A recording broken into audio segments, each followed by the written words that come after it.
Bugün istəyirəm ki, sizə mexaniki iş mövzusunda bəzi xırda məqamlara toxunum.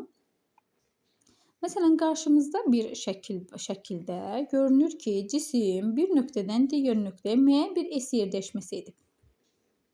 Və bu cismə müəyyən bir F qüvvəsi təsir edir ki, bu F qüvvəsi üfüqlə müəyyən bir alfa bucağı təşkil edir. İndi biz bu qüvvəni həm şaquli, həm də üfüqi oxlar üzrə proyeksiyalasaq, baxın bu Y oxu üzrə, bu isə X oxu üzrə proyeksiyamız. Üfüqə paralel olan toplanan F paralel, üfüqə isə perpendikulyar olan toplanan F perpendikulyar deyirik. Buradan biz görürük ki, bizim cisimimiz üfüqi ox üzrə, üfüqi istiqamətdə hərəkət edir. Deməli, onda bizim cismimizin, daha doğrusu qüvvəmizin paralel qolu olan F paralel qolu iş görəcək. Ancaq perpendikulyar olan qolu isə iş görməyəcək. Niyə? Çünki bizim hərəkət istiqamətimiz də təsir edən qüvvə F paraleldir. Perpendikulyar olan istiqamətdə isə bizim cismimiz hərəkət etməyib. Hərəkət yoxdursa, deməli burada iş görülməmişdir. O zaman burada proyeksiya qaydasından biz bilirik ki, alfa bucağına bitişik olan katet F kosinus alfa, qarşısındakı katet isə bunu paralel bu hissəyə köçürsək, qarşısındakı katet isə F sinüs alfa olacaq. Onda bizim düsturumuz A bərabərdir Fs kosinus alfa, ümumi düsturumuz Fs'dir. F'in yerinə F kosinus alfa gətirib yazacağıq. Digər bir şey də demək istəyirəm ki, bizim işimiz həm mənfi, həm müsbət, həm sıfır ola bilər. Ancaq bunu nədən bilə bilərik? Bəzən bir qüvvənin işi həm müsbət də ola bilər, həm mənfi də ola bilər, həm də sıfır da ola bilər. O bizə verilmiş vəziyyətdən asılı olaraq dəyişir. Məsələn, burada mavi müstəvi üzərində bir cisim var. Biz bilirik ki, ağırlıq qüvvəsi mərkəzdən aşağıya doğrudur. Burada alfa olduğu üçün bu da üfüqlə müəyyən bir alfa bucağı əmələ gətirir. Mən baxıram ki, bu cismin hərəkəti aşağıya doğrudur. Bu zaman ağırlıq qüvvəsini biz yenə bayaqki qaydada proyeksiyalasaq, bir üfüqi üzrə, bir də perpendikulyar üzrə, paralel və perpendikulyar toplanırlar.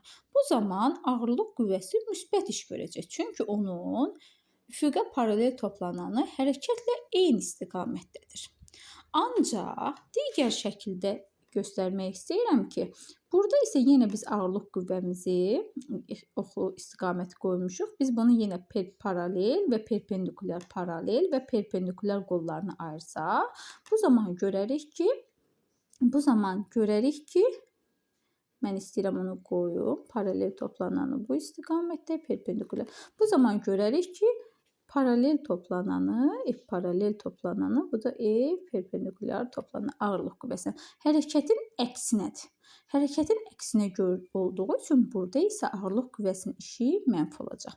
Məsələn, üfüqi müstəvi halında, burada göstərmək istəyirəm ki, bax bu şəkildə ağırlıq qüvvəsinin gördüyü iş sıfırdır.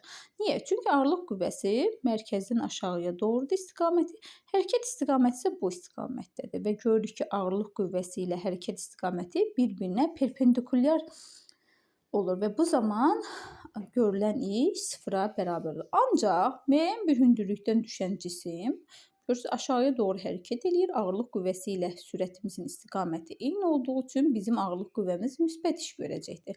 Ancaq bunun əksini mən deyim ki, həmən cismimiz yuxarıya doğru hərəkət eləsəydi, ağırlıq qüvvəsi aşağıya doğru olduğu üçün bizim ağırlıq qüvvəmiz mənfi iş görəcəkdir. Bax bu halda da, bax görürsünüzmü, həmişə ümumiyyətlə iş mövzusuna diqqət eləməliyik ki, bizdən hansı qüvvənin işini istəyirlər.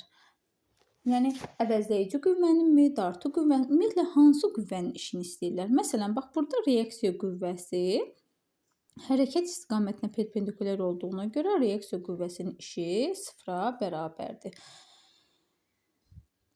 Əvəzləyici qüvvənin işinə gəldikdə isə mən qeyd etmək istəyirəm ki, bəzən bir cismə bir neçə qüvvə təsir edə bilər. Bu zaman biz fikir verməliyik ki, bizdən hansı qüvvənin işini istəyirlər.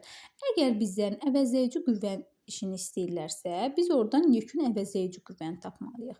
Və yaxud da şərtdə belə bir şərt verə bilər ki, düz xətli bərabər sürətlə hərəkət edə bilər, deyə bilər və yaxud da qıraqda qeyd kimi V bərabərdir konstant yaza bilər. Bu zaman biz bilməliyik ki, burada əvəzləyici qüvvə sıfıra bərabərdir və bu halda heç əvəzləyici qüvvə iş görmür. Ancaq bu o demək deyil ki, digər qüvvələr iş görmür. Sadəcə olaraq burada əvəzləyici qüvvə iş görmür. Bəli, digər qüvvələr, orada dartı qüvvəsi ola bilər, sürtünmə qüvvəsi və digər qüvvələr olur. Onlar ayrı-ayrılıqda iş görə bilərlər. Amma ümumilikdə əvəzləyici qüvvə iş görmür. Amma yox, o hər cisim təcillə hərəkət edirsə, orada əvəzləyici qüvvə müəyyən bir artıq iş görür.